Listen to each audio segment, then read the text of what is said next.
Yo, what is going on, guys? So today I wanted to show you guys on how much it would cost you to build an 800 wheel horsepower Camaro.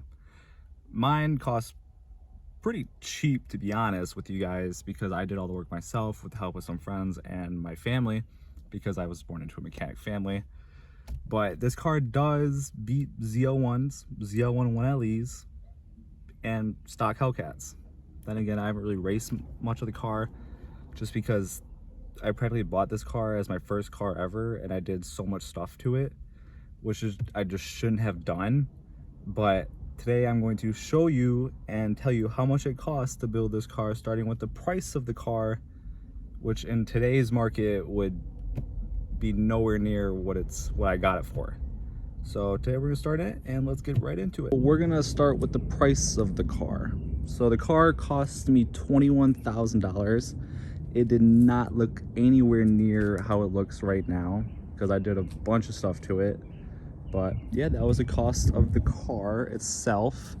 And just for like an insurance like policy and all that kind of stuff, I do pay $100 a month insurance. That is full coverage, and I am only 21 years old, so it isn't too bad, but the car does look really good for what it is.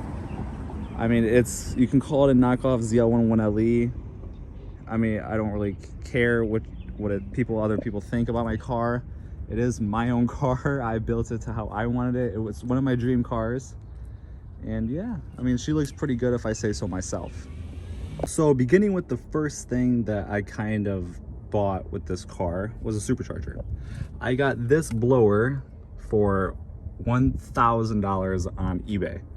Now that's pretty cheap. You can find them going from 1 to 3K right now. But today, I mean, these are pretty small blowers, and it's a 1.7 liter because like these spin pretty fast. So I have a stock 10-inch pulley on it right now, and it creates about 10 to 11 pounds of boost depending on how the IATs run. But yeah, I picked this blower up for about $1,000, and that was one of my first ever big performance modifications I ever did to this car. Another mod that I did do was these rims. Now these are not ZL1 1LE OEM rims, but they are made by MRR. Sorry, mispronunciation. But they only cost me $700 on eBay because they came off of like a model production car that they were trying to test fit these wheels on. So I got them picked up for 700 bucks, all 4 rims.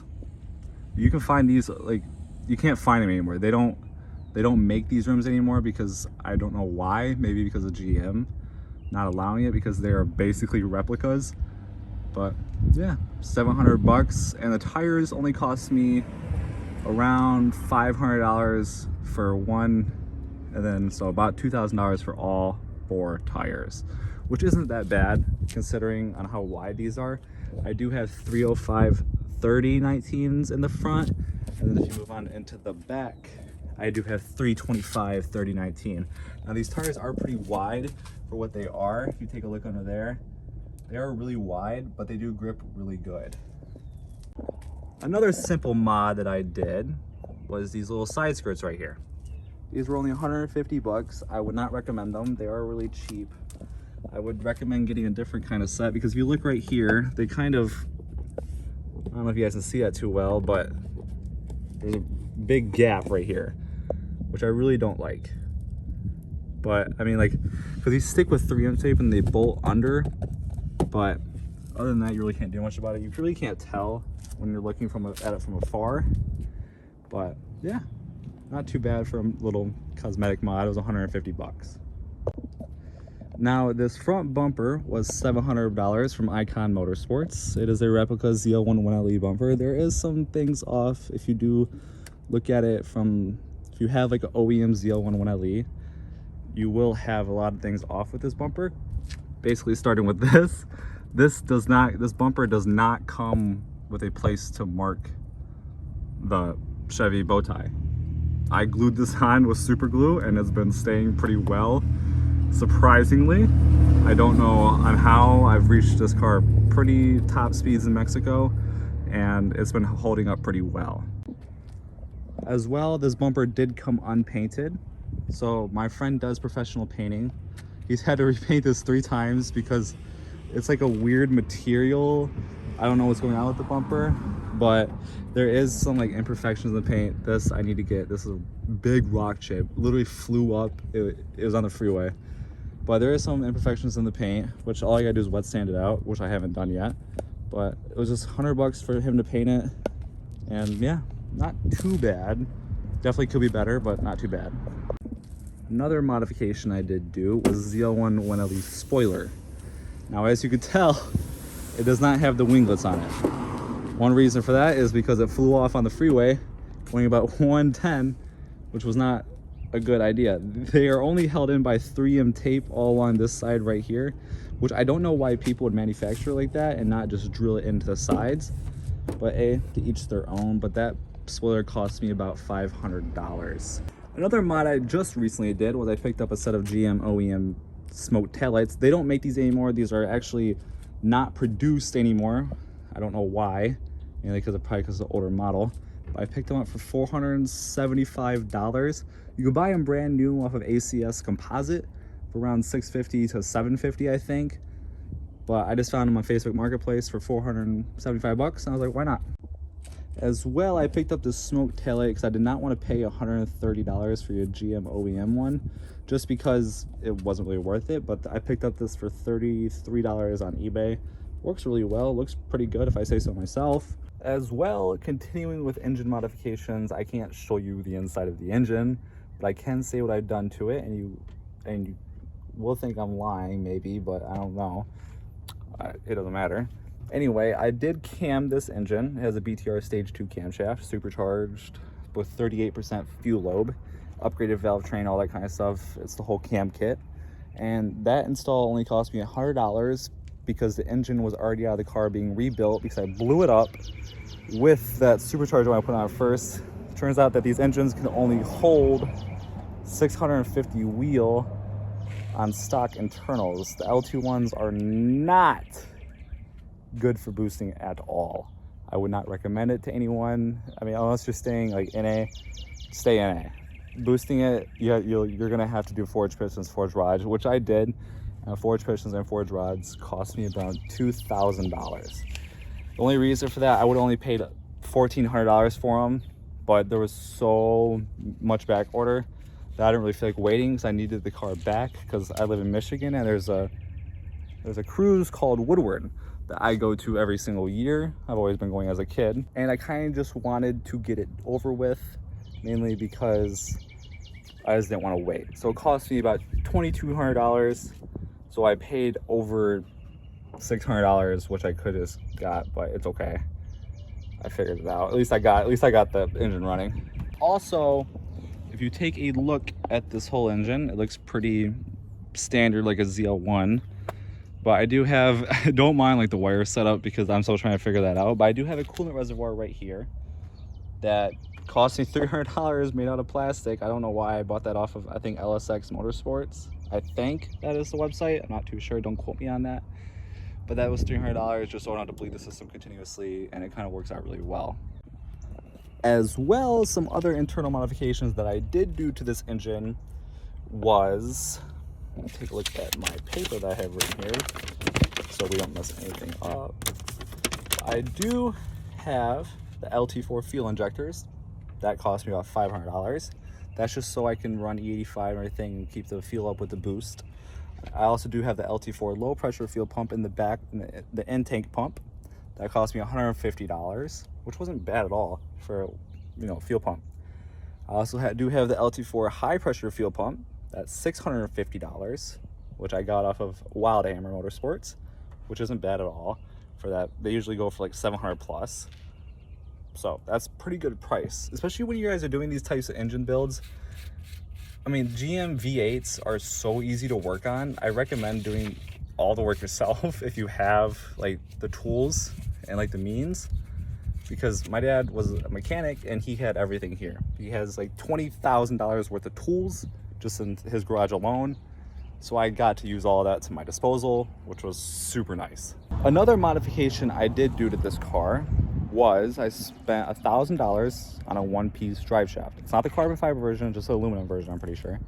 But that did cost me $1,000, and I did break like 3 different 2-piece drive shafts. I'd never recommend, if you plan on doing anything to your Camaro or anything like that, do not buy a 2-piece drive shaft and continuously putting a 2-piece drive shaft in your car when you break it, because there's just no point. There really is just no point in getting a 2-piece drive shaft when you can buy a 1-piece for $1,000 and never break again. Unless you strictly drag race this car, it won't break. So I don't think I'm missing anything on what I spent on this car, other than like some vinyl wrapping and those little things and the stickers on the side, but I'm not gonna really include those because they're just my own personal taste, which I kind of do. I like them. People may hate on them, but I don't really care. I think the car looks really cool. They call it a racer. You can race me if you want, but you know, we won't complain on who wins. I will lose to Lambos, full bolt-on Nissan GTRs, but this car is a neck breaker for what it is. It looks really good. I like it a lot. And you really can't complain for how much I spent on the car.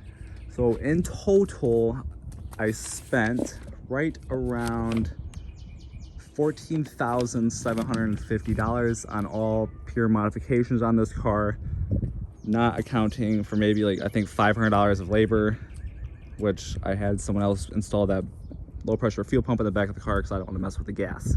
Also, what I do want to mention is that I did pay for this car $20,000 with 49,000 miles on it, clean title, no accidents, nothing. And it was a really good deal right before COVID hit. I bought it on my 20th birthday, little birthday present to myself. And she did not look anything like this. She was just a white SS. It's a 1SS because I really did not want leather seats. I don't know, I don't really like them, but I kind of do want them now. So, I mean, that kind of sucks, but it is what it is. But yeah, I bought this car for 20 grand. Like, not bad at all for a Camaro. For what it is, I spent in total $38,000 in this car, and people spend $70K, $60K plus on a real Z01 1LE. People still think this is a Z01 1LE until they look at the hood, and then they like, yeah, not SS. Or, I mean, I have the car debadged just because I don't really like the SS badges and where they're actually placed, so I kind of changed them. But for the price of this car, I would definitely recommend, if you guys do have the means to do so, just buy a SS and build it. You literally make more power, and like you have the respect of built, not bought, which I kind of like. But this car does, I mean, have its little, you know, quirks and features. I mean, if I'm being honest, the paint isn't that great. I've wet sanded most of the car and like buffed it and polished it, which I'm still planning on doing more of it because I did not do the rear bumper. That's the only part I have not done. A little miscoloration. But this car was in New York. It's gonna have rust on it because it was driven in the winter. But she runs great. I mean, she makes 800 wheel. There's really no complaints with this car other than the interior. As you guys can see, it's just basic cloth interior. There ain't really much to it. I do like the black interior though. That is one thing I like. I also wish that I might plan on upgrading the interior later on. But I don't really want to put any more money into this car than I already have, because I do want to sell this car. But also, tuning with this car cost me right around $1,000 to have everything tuned. I do remote tuning, so I do have the HP tuners, MPVI 2 I think it's called, and that gets me to be able to remote tune the car. I have my tuner out in California. His name is Ryan Cunningham. He's been really good to me. He's been tuning this car for a year. It's still not fully tuned. I blew it up so many times. There's so many problems with it, mainly because I do the work myself and I'm still learning on the car, but everything runs really well with the car. There's really no complaints with it. I mean, if you just take a look at the car, it looks great. No one will ever be able to tell that this is a fake ZL1 1LE unless you look really hard, because it's missing the winglets. It's not a carbon fiber spoiler. The hood is a SS spoiler until I get the ZL1 1LE hood, which I plan on getting. And yeah, I mean, for $35,000, you really cannot beat this car for the price. So that is what it costs, guys, to build an 800 wheel horsepower Camaro. Total was, I have my paper right here, we can take a look at. So look at it, $14,750. I have it all written down here. If you guys can tell, or if you guys can even read my handwriting. There's a bunch of modifications that I'm pretty sure I went all over all of them. It's a pretty simple build. There isn't really much to it. There isn't something crazy to it. I just kind of wanted a really fast car for my age, and this is what it is. It churns necks. Everyone looks at it. It isn't automatic. It is the 8-speed. I know. It is what it is. My friend just let me drive his manual Z01 1LE the other day, and I fell in love with it. So I might be picking up a manual for my next car. But yeah, guys, I hope you guys enjoyed the video, and smash the like button. Leave a comment on what you guys would do different with this build. I know I would do plenty of different things with this build, especially starting with that supercharger. The 1.7 liter is absolutely terrible. Heat soaks so fast. It's just not worth it. To be honest, not worth it. I would just go for a Whipple or maybe a centrifugal supercharger, because the sound of a blow-off valve sounds so good. But the whine, you can't beat the whine. Everyone has, or twin turbo, to be honest. There's plenty of options. I can go with the GM LT1 motor. It is forged internals and everything. So there's really not much else I can do to this car besides a little bit of cosmetic modifications and just gutting the whole interior and making this a full-on race car, which I do not want to do. I do daily drive this car to work, and it gets me back and forth. I've had no problems with it, except when it was not tuned. Dear God, was that horrible. But yeah, guys, if you guys have any suggestions on what else I should do this car, let me know in the comment section below. But anyways, I'll be seeing you guys next week. I'll be posting every Friday around 4 p.m. And yeah, hope you guys enjoyed the video. Have a good one.